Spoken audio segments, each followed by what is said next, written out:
Homeworks?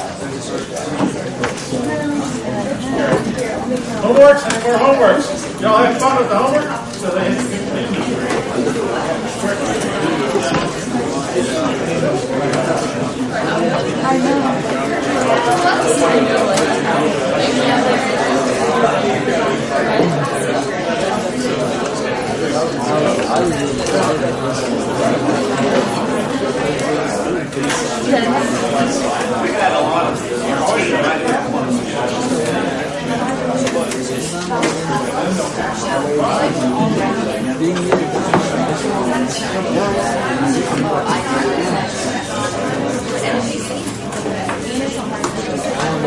All right, well, howdy, Yanks. I want to maximize the amount of time that our visitor has.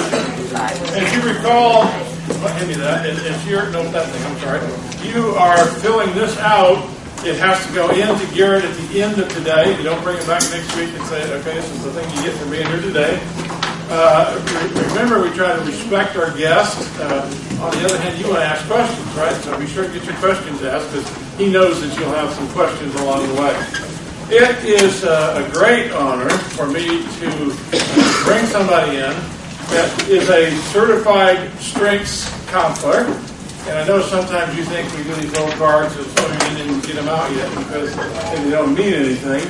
But Scott Phillips is an area manager for Land O'Lakes. And he brought this with him this morning.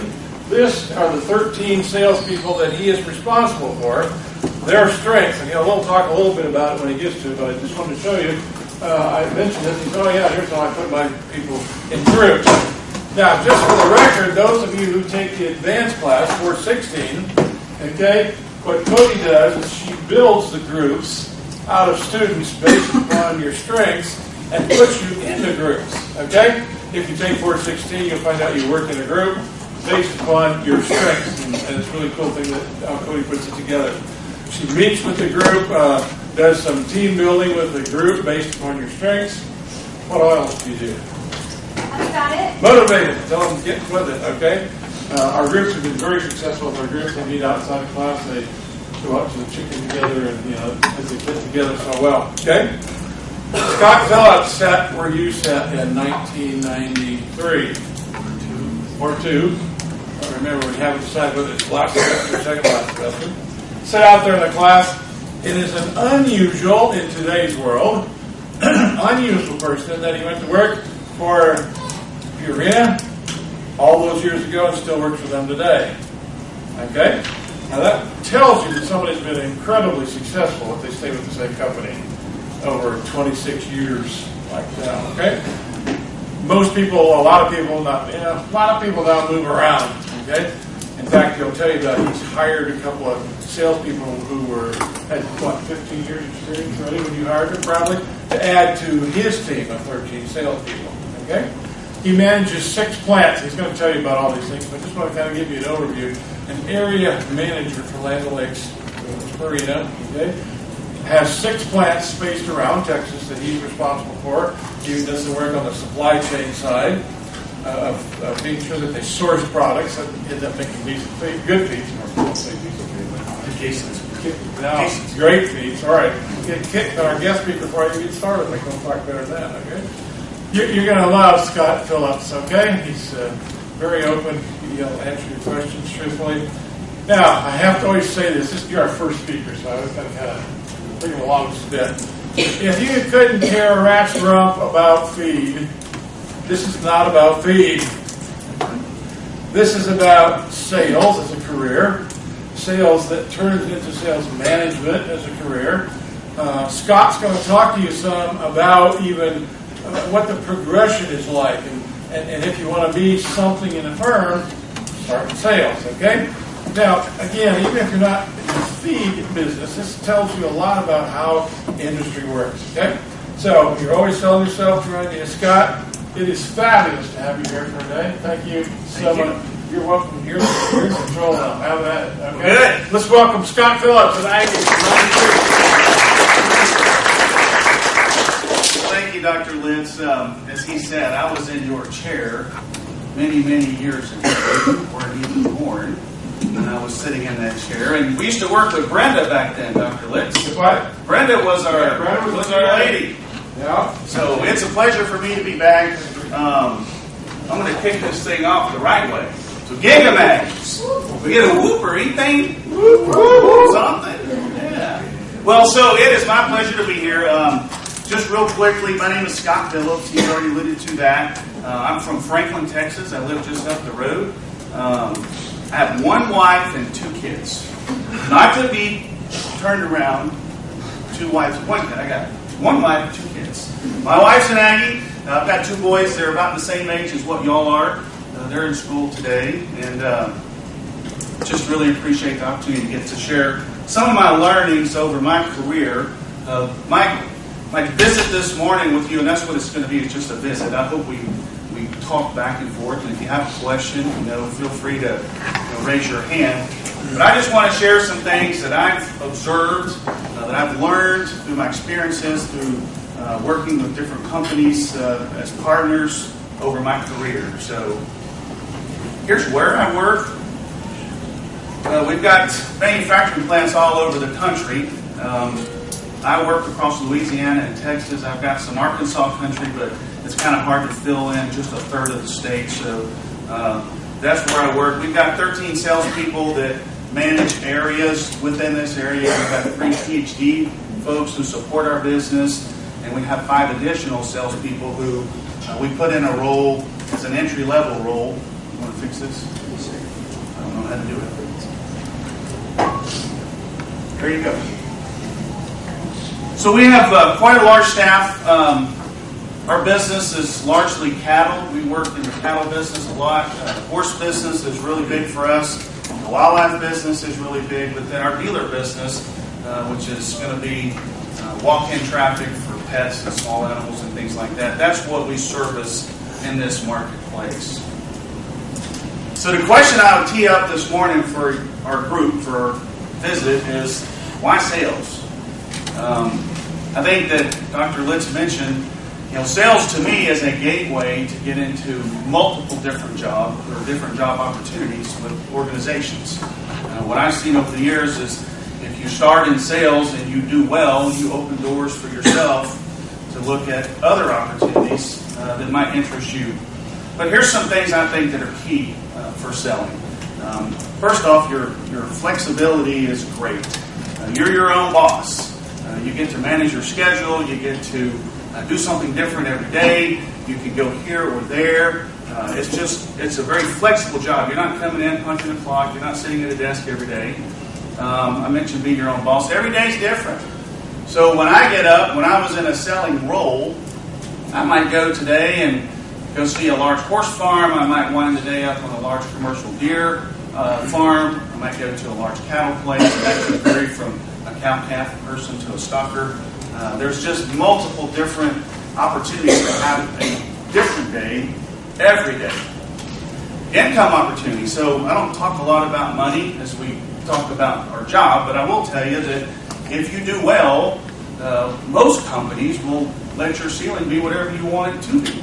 There's no cap there. There's no range that says once you get to this level, we're going to stop you. So if you get into a selling role, your opportunity to grow for yourself or your family is very, very real. And then the last thing here, this to me is what's so much fun about this selling role, is you get to deal with people. So if you are passionate about agriculture, which you are, you wouldn't be at this university. If you're passionate about people and relationships, if you're passionate about animals, then you would be a really good fit for an organization like ours. So these are some of the things I think that as you sit and you ask yourself, what do I want to be and when do I want to be that? This would be some of the stuff that I think you should think about as you look at the features and the benefits of being in sales. So what does it take? Well, we look for folks who want to play the game. They want to compete. They want to win. And I'll talk about winning in just a little bit. But we want somebody who's got that little bit of fire to where they're going to go and they're going to do things on their own. So motivation.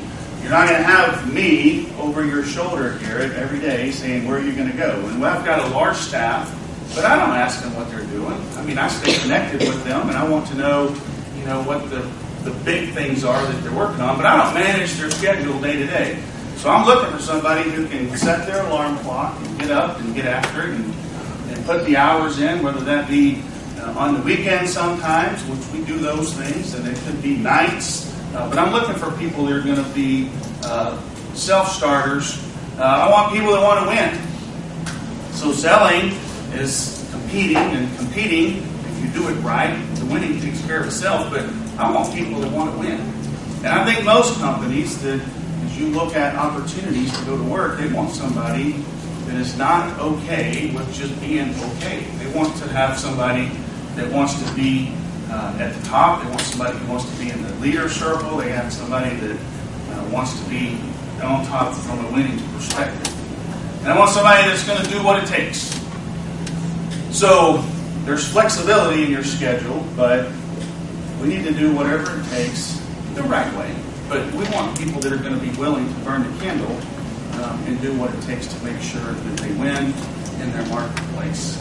And I mentioned this a little bit ago, but as I interview young people or old people, what I look for is people that have that just zeal to want to compete. They've got that fire in the belly, and they have that's something that's different that sets them apart from their peer set.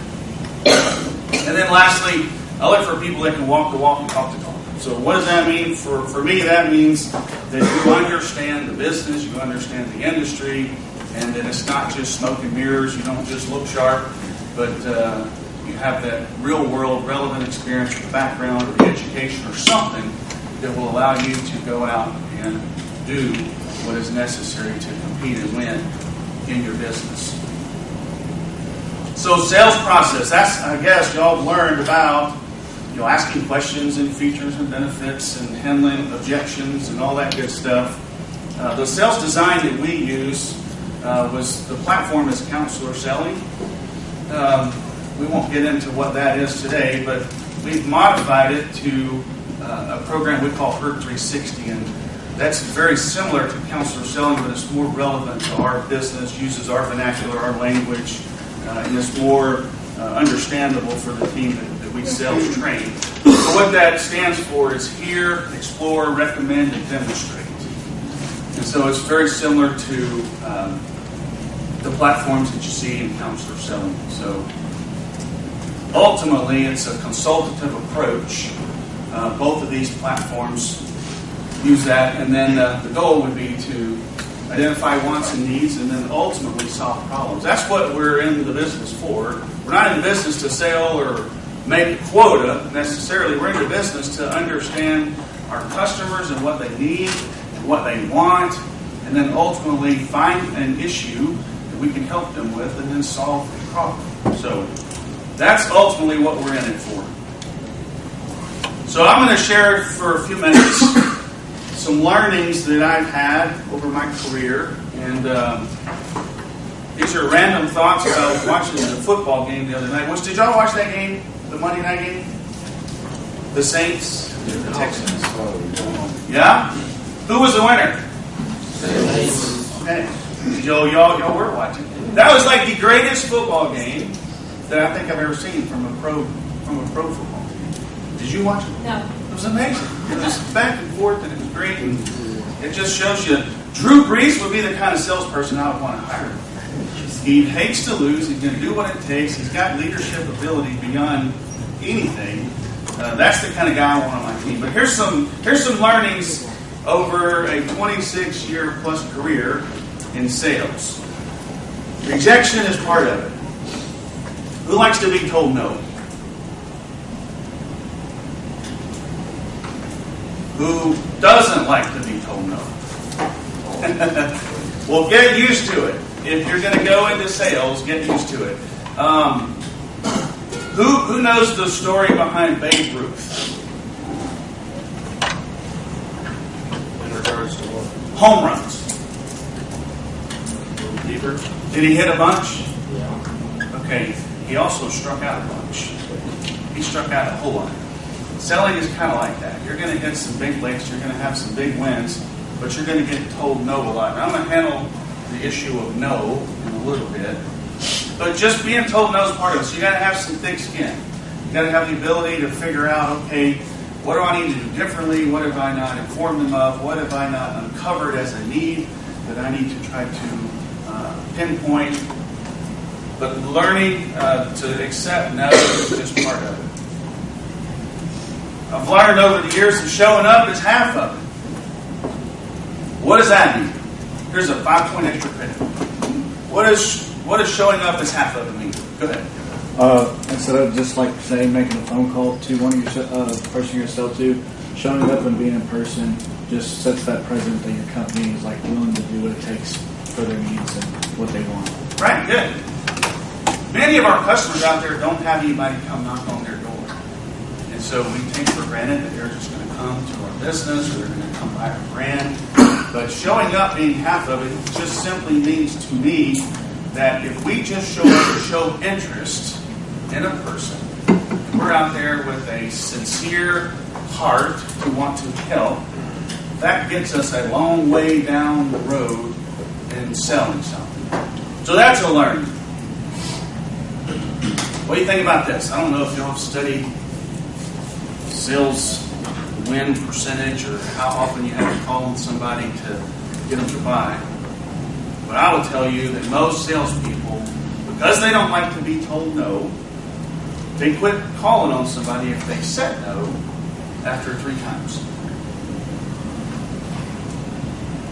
Conversely, most sales are made after the 6th call. So, and that's what we see in our business. So that says that if perseverance is not part of your core, then you're probably not going to be as effective in selling what you could be. How do you think it goes if you call on a person repeatedly and they keep saying no? How do you keep that process fresh to where if they see Dr. Springfield driving down the driveway and the husband tells the wife, tell him I'm not here, tell him I died, or tell him something. How do you keep that fresh to where somebody wants to keep seeing you? Or is willing to give you some of their time? Backwards. Zane.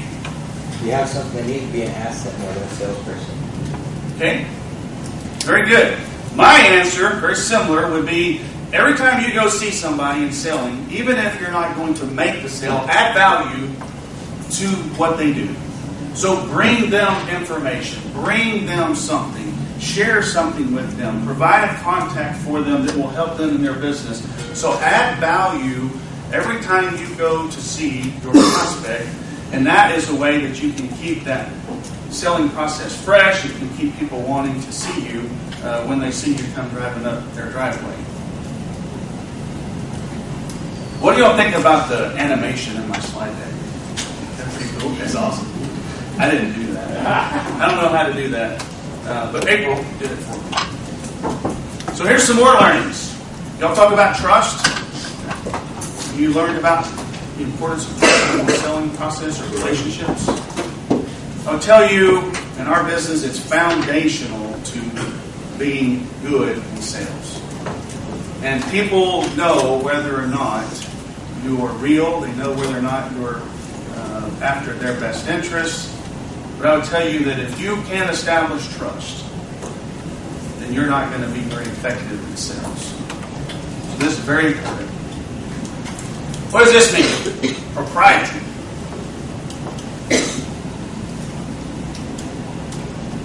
Points.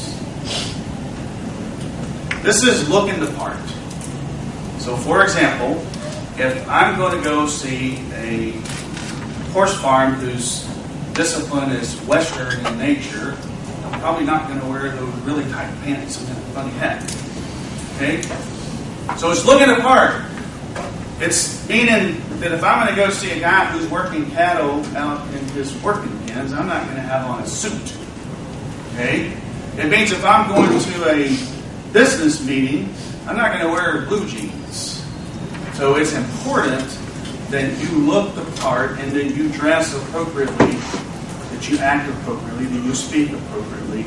All of that is important in terms of establishing the trust and the kind of relationship you want to have with your prospect. Commonality. What does that mean?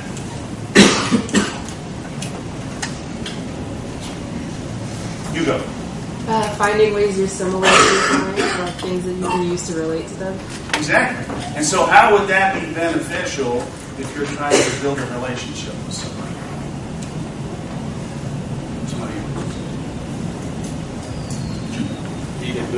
You can establish a relationship with them, and therefore they trust you. You can see eye to eye. Yeah, you can lower tension, and tension is part of the selling process. And tension is good. I'll tell you, tension is not a bad thing. We need to work to lower tension. But there's a point in time where, over time, we build a relationship, the tension comes down, and there gets a point to where the customer is like wanting you to ask for the order. They want you to ask for the order, and you don't. And so that's where something called task tension, that builds, and so we have tension go right back up if we don't ask for the order. So we're lowering the tension through time with the relationship and established trust with our customer, but yet we get to a point and we haven't asked for the order. That's why commonality can help you get to that point and lower that tension as well as you work through building that relationship with your customer. So what about asking questions? Good or bad? Y'all talked about open-ended questions. Haven't got to that part yet, so. Haven't got there. Okay, well, you will. God gave you two of one and one of the other. 2 ears, 1 mouth. And I think in the selling process, it's very important that you probably use that in that ratio. And so listening is very, very key when you're talking about selling, you're talking about your relationship, how you move forward in that. But the ability to ask good questions is very, very important. It's even more important that you be great at listening. So be good at asking questions, and that's a process that you learn through time. It's a part of uncovering the needs or the wants of your customer. But it's very important that you be excellent, that you be elite, that you be great at listening, because then that will help you go further into the process of where you need to go, and not chasing a rabbit down a different trail. So, a few more learnings. No. We talked about that up front. What does no mean to you? Not today. Okay. Fair. Try again. Good. What else does no mean?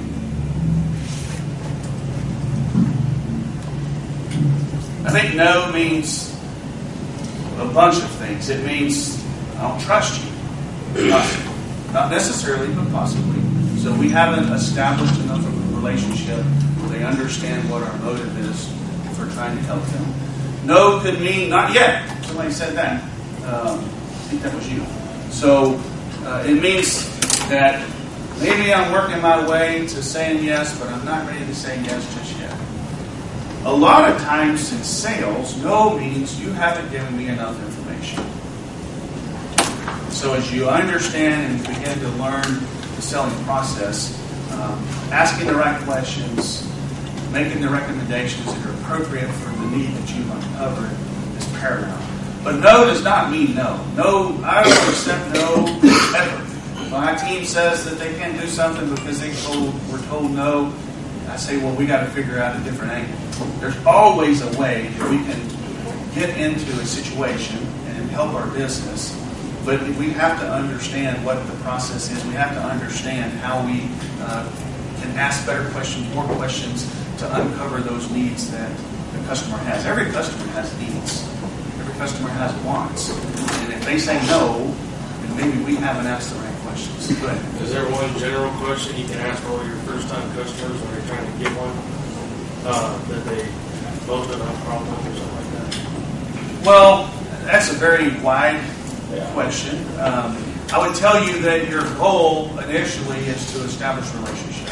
And is to build trust, is to build credibility for yourself. And we have to get that through having commonality. We have to get that through making sure that we are going down the right road with that prospect. I don't think there's one magic bullet that says if you ask this question, it's going to keep you from getting told no.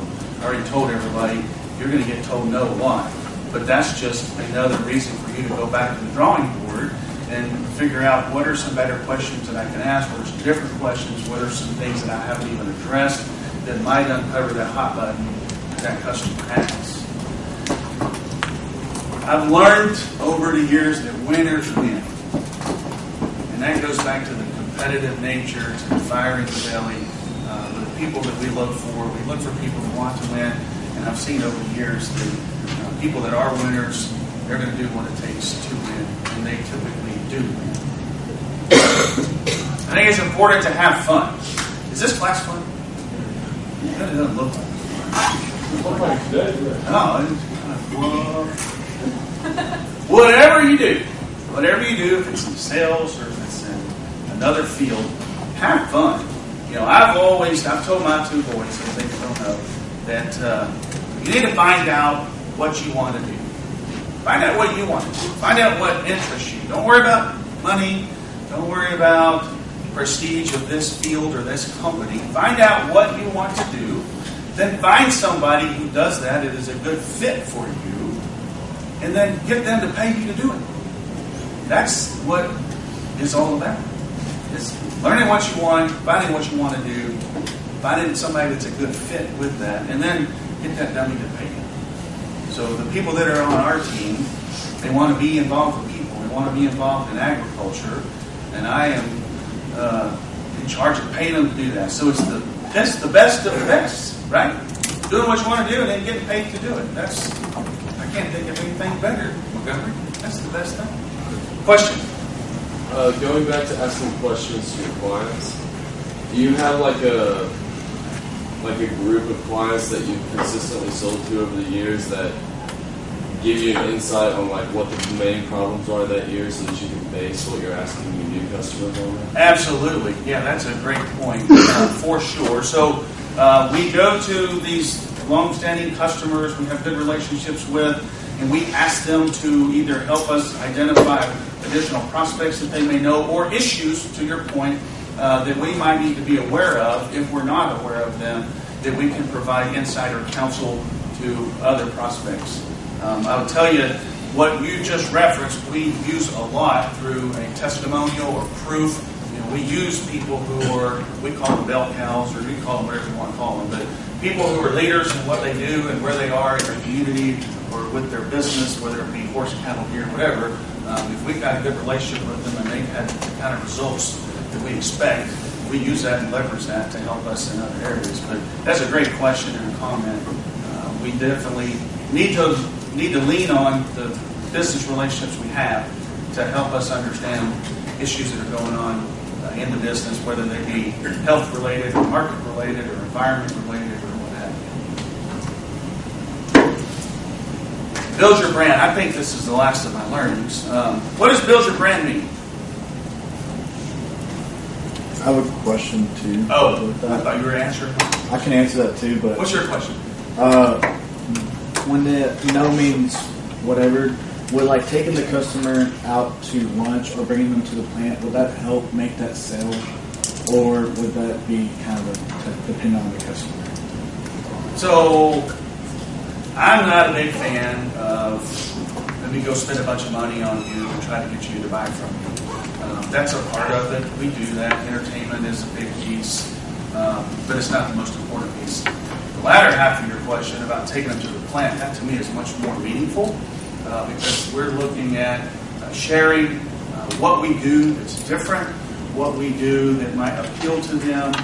So I'm a big fan of things like that. And that may not be just taking them to a plant. It may be putting them in the truck and riding down the road and looking at Joe's bulls and have Joe visit with us about what he did to get his bulls developed. It could be something different than even that. But in terms of entertainment, it's part of the business. It's not my most fun part. I'd much rather go out and spend time and help them understand what we do that's different, how we have points of difference in our business and our people and our programs. So, fair. But what does build your brand mean?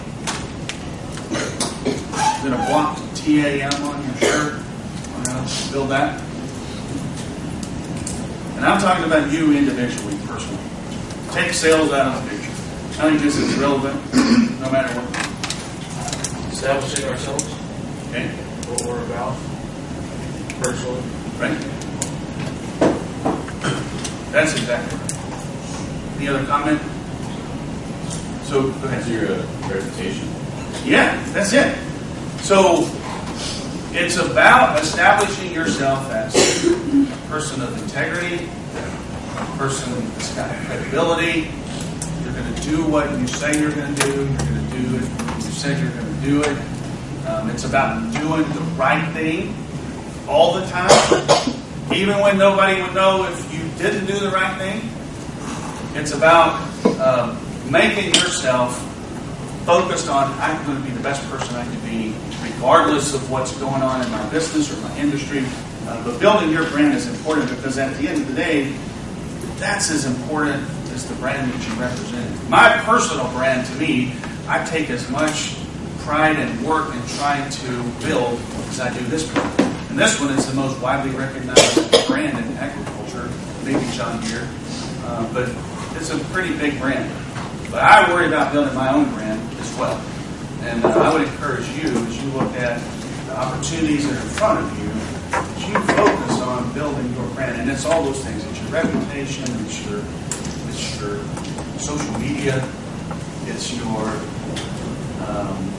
Twitter account, it's whatever.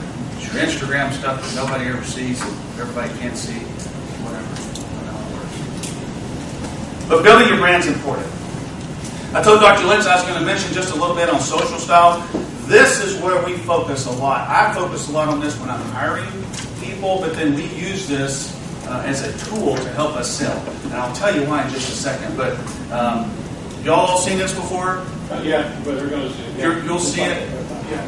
So basically what you have here is you have 4 quadrants, and then you'll take a test of sorts that will identify who you are personally and where you fit in these quadrants. But the population of people, our customers, is split evenly amongst these 4. And so it doesn't really matter where you are. I've got people on our team that fit in each of these quadrants. And you can be a great salesperson regardless where you fall in the quadrants. Personally, I'm a driver. I think Ms. Cody is a driver as well. But you have drivers, you have expressives, amiables, analyticals. Why is that important? It's important because you need to understand how to read your audience, how to read your prospect, and then each one of these people wants to be sold to differently. Okay? The analytical guy wants proof after proof after proof and show me the numbers, and I want to see, all the data that you have, that you ever possibly could have. And the amiable person, they just want to know that it's going to be okay and it's safe. They want you to put your arm around them and say, it's okay. Our friend down the road uses the same thing we're talking about with you, and they get along great. Well, okay, well, if they like it, then that's okay. Everything's great. The expressive, they want to have fun. They want to have fun. So you might take those guys to the baseball game to entertain them, if you will, but they want the selling process to be kind of fun. And then the driver, if you're going to sell to me, I don't need all the goo. Give me 3 bullet points and tell me why this is going to be important for me and how I'm going to benefit. So, not that you have to be one or the other to be good at sales. You have to be good at identifying who you're selling to. That's the key to making this whole thing work, and that's why we focus so much on social style. Ask yourself the question. You can ask yourself 2 questions to find out really quickly where you are. Am I more people-oriented or am I more task-oriented? That's the first one. And then ask yourself, am I more ask-oriented or more tell-oriented? If you're more tail-oriented, you're kind of more forward, you're kind of more, in your face. You're not in your face, but you're not sitting back and kind of doing this. And then the task and the people is all about, am I going to have if you have a list of things that you're going to do this week, you're probably on the task side. If you've got your little working checklist that you work from. But that's important. So you can ask yourself those two questions. You can figure out kind of where you are. Last couple things I'll mention, then we'll open it up for some questions. Skill and will. I started using this, I guess, a couple of years ago, and it was really to help identify how can I improve the performance of our team. And I need to understand, if there is a deficit or a deficiency in how we're getting our work done. Why is that? What is the root cause for us not winning with this particular person?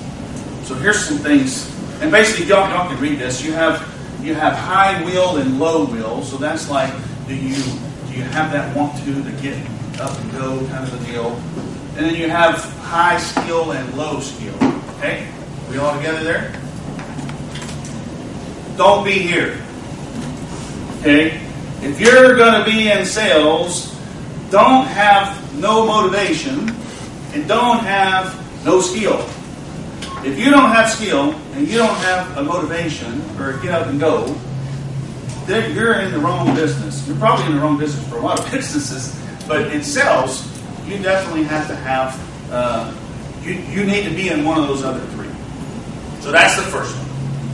If you have a high will, but you have low skill, obviously the deficit there is you don't understand the product, the program. So what do we need to do to train you? What training do you need to get better at that? If you have high skill, but you're get up and go, got up and went, then what do we need to do to improve your motivation? Maybe we need to rethink how you're structured, who you're working with. Maybe we need to rethink how we've got your business assigned with particular customers. Maybe you're on the wrong team. We referenced the strength finders. Maybe I've got you on the wrong team for a particular deal. So I can improve your will if I understand that that is what the issue is. And then lastly, if you have a high will, if your motor is real high, your motivation is very high, and you've got a really good skill set, first off, come see me after class. We have opportunities, and I'd love to visit with you about those. But the question we ask ourselves there is, this is all about making the good better. This is all about making things that we already do right. This is leveraging that so that we can even do better with that group of people. Okay, so as we get a sales staff and build a team, ideally we want to get everybody up in that top right quadrant.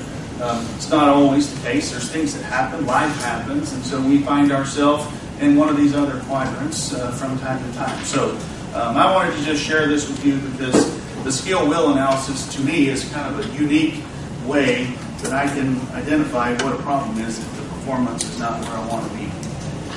So with that, I jabbered for a long time. And when's your class over?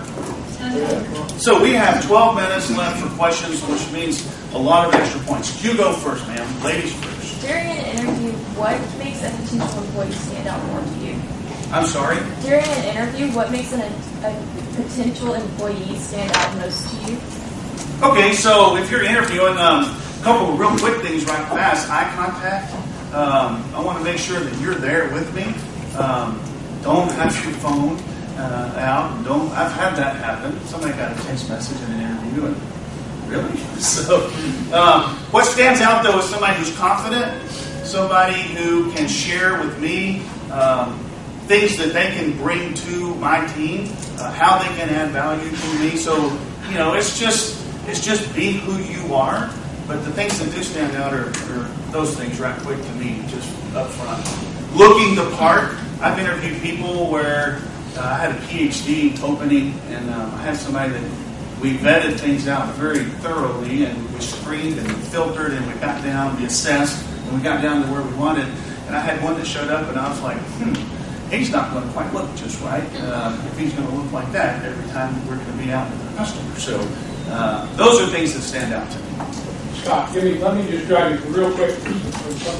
So a lot of young folks today say, well, in fact, I've had people in this class say, well, I'll just take a job, any job. If I don't like it, I'll move on to another job or something. You're an unusual and unique individual that you stayed with the company for your whole career. How did that happen? Why did that happen? How did that work out? Why did you get that? if you get into your entry-level role with your company and you do well, doors open. If you're one of those people that continues to excel, if you make your quota, if you continue to add value to the company, if you build relationships, if you network across the organization, you're going to have opportunities that will open up at some point. I've been fortunate. I've been able to live right here in Franklin, Texas my whole career, and that doesn't happen because I've been offered opportunities and ultimately have gotten some opportunities that generally would require moving. I got a unique deal. Don't expect that. Being mobile is very important today. You have to have the ability to want to do what it takes to go where it takes to get you where you want to get. But I've just had opportunities, Dr. List, as we've done some things over the years and had some wins, new opportunities opened up, and then those opportunities generally are going to be offered up to the people who've done well. Right in the company. So there's lots of opportunities, even within the company that you're in. I started in sales, and then I was in sales for about 8 years in a territory, kind of like what I'm talking about here today, and using things like this. Then I took off and went down the business development trail, and I did new business development for another 8 years. And that was a whole different job. I was in the same company. I was working with the sales team, but my responsibility was about recruiting new capital. It was more of a finance and a business type of a role, but it was recruiting new capital, which you have to be able to sell and have relationships and know when to talk and know when to not talk and all that kind of stuff. But I did business development for 8 years, and then my next role, I thought, was going to be maybe to come back into sales. I was traveling an awful lot. I was working in Washington State, in California. My office was in Denver, but I lived in Franklin, and it was a challenge. And so I asked for opportunities to be thrown my way if they were to open up, and then this opportunity, which is one I had my eye on for the longest, was to get into a sales management role. We finally had some opportunities that looked like your dominoes were going to fall the right way, and ultimately they did. And so I've been in this role now for, I guess, about 10 years. Cody, what do you say about what I used to spend a whole lot doing what? They're in the business of turning down positions, the business of saying no. Cody says really well. You're going to spend a lot of your time as an agent saying no to jobs that come along. All right, you'll get plenty of opportunities. And I'll tell you, in our company, with our team, most folks are getting calls all the time. And so it ultimately comes down to, they want to be surrounded by people they feel comfortable with and have opportunities in the company. But yeah, he's exactly right. She's right. You will get opportunities. People that do a good job constantly getting other companies asking them if they will provide that same level of leadership and support and win for their company. Questions? Wow, Okay, you go. Are there any big differences when selling to a large scale company compared to like a smaller scale like business? Yeah, you have to understand your customer. The way we do that is you may learn about it. I don't know if it's part of the sales class or not, but Ben Duffy. You ever heard of Ben Duffy? Ben Duffy is this hypothetical customer, and he's your customer for the sales call you're going to make next. And when we say we're going to Ben Duffy something, then we're building a profile. We're anticipating the resistance or the rejection or the objection that they may have, and we're answering those questions ourselves before we even get to the sales call. And so there is a stark contrast between selling into a business that is large scale versus one that may be small scale. Their goals are probably different in what they're doing and why they're doing it. So, yeah, tailoring your approach and your fit, using what we call the Ben Duffy model is important. And it can be, you can name it whatever you want, but I'm sure there's other names for the same process. It's anticipating what's going to happen and then being ready for that. Okay, go ahead, Cameron. So she kind of asked this, but you interviewed quite a few people. If there was one question that you had to ask in every interview that you really wanted some kind of answer for, The one magic question. Okay, the magic question.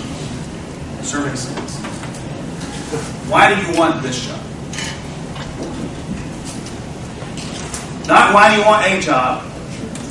Why do you want a job in agriculture? Tell me why you want to work on our team, me, and my staff. That's my magic question. What is the typical response that you get from that? Well, it catches them off guard sometimes, but I would say that most of the responses will go down the road of trying to maybe appeal to what I'm looking for. They tell me what they think I want to hear, but I want to know why you want to come work for us. Is it heritage? Is it opportunity? Is it the area that I'm going to be working? Is it the business I'm in? I mean, ultimately, I'm looking for the answer that says, I'm passionate about agriculture, passionate about relationships. Your company has a reputation that fits who I am, and that's why I want to go to work for your team. You go. So And see your name, Ernest. Okay. Yes. You just mentioned that you want to know why people want to work for you in your company. But from your perspective, why do people want to work for your company? You said that your teams get calls from other companies. What's keeping your people with your company? They like their sales manager. That's the easiest question all day. No, it just comes down to where people are at a point in time. Opportunities come up, they intersect sometimes at great timing, and sometimes not so great. Ultimately, we provide an environment that is good, it's fun. I mean, you may not think that I'm fun, but I'm telling you, I can be fun. So we have fun, we have opportunities. Our business in the area that we work in is one of the best in the United States. So we've got a good company. There's other good companies. Clark worked for Dr. Springfield, worked for another good company in the same business that I'm in. There are lots of good ones out there. We're not the only one, but it's finding, it's finding somebody that wants to be with the right business, dealing with the right people, and then working with us to help us grow. How did you know you wanted to work in the industry that you're in? So I'll try to answer that quickly. When I was in college, I interviewed with some different companies, and I was going pretty far down the road with the company that Dr. Springfield works with. And the Cargill opportunity for me was a neat one. I happened to be home over the Christmas break. I was graduating in May. My uncle was he was a long-standing business partner with ultimately who I went to work for. And I just happened to casually tell him when I was at home that I was going to go to work in the feed business. And he said, really, we do? And I told him, he says, well, I need to get you in touch with some folks on the other side of the business. So ultimately, that's how that started. And then we went through an interview process that lasted a couple months. And the rest was history. So that's how I got into this question. Do y'all hire a lot of college graduates or little to no experience? We do. And I would encourage you to go to landolakes.com. We have a job careers page. The opportunity that you would be referencing would be one that would be titled LPS, which is Lifestyle Product Specialist. That is people who are just graduated from college generally. And the sales areas that we have that I referenced on the map, the individuals that work in those areas, typically if you're going to fill a role there, a backfill, it's going to be with some experience. So we do offer entry-level positions, and we try to cultivate and train and motivate. And we'll teach you what you need to know about products and programs. You just need to have some relevant understanding or experience in agriculture. Let me just jump in right here. So Scott is our first sales professional in residence of the Aspire program. Laney back there has set up lunch in what room, Laney? 209. 209 at what time? 12:30. At 12:30. Now, you notice that mostly in class, we ask our visitors to pretty much talk. They take questions, but they pretty much lead the way. In the luncheon, you lead the way, okay? And so it's going to be a smaller group. It's free. We eat lunch. We have fun. We have dessert, right? What's for lunch? What's That's important. Blue Baker. Blue Baker. You get all your carbs in one shot, baby. But come with us and sit down. It's fun to talk. We do eat well. But You come can to get business. great insurance for it as Oh, well. yeah, and Laney will be handing out great insurance at the time. Sure she will. Free points, Sure. free food. How could life get better, guys? Come on. Hey, join me in thanking Mr. Scott Phillips.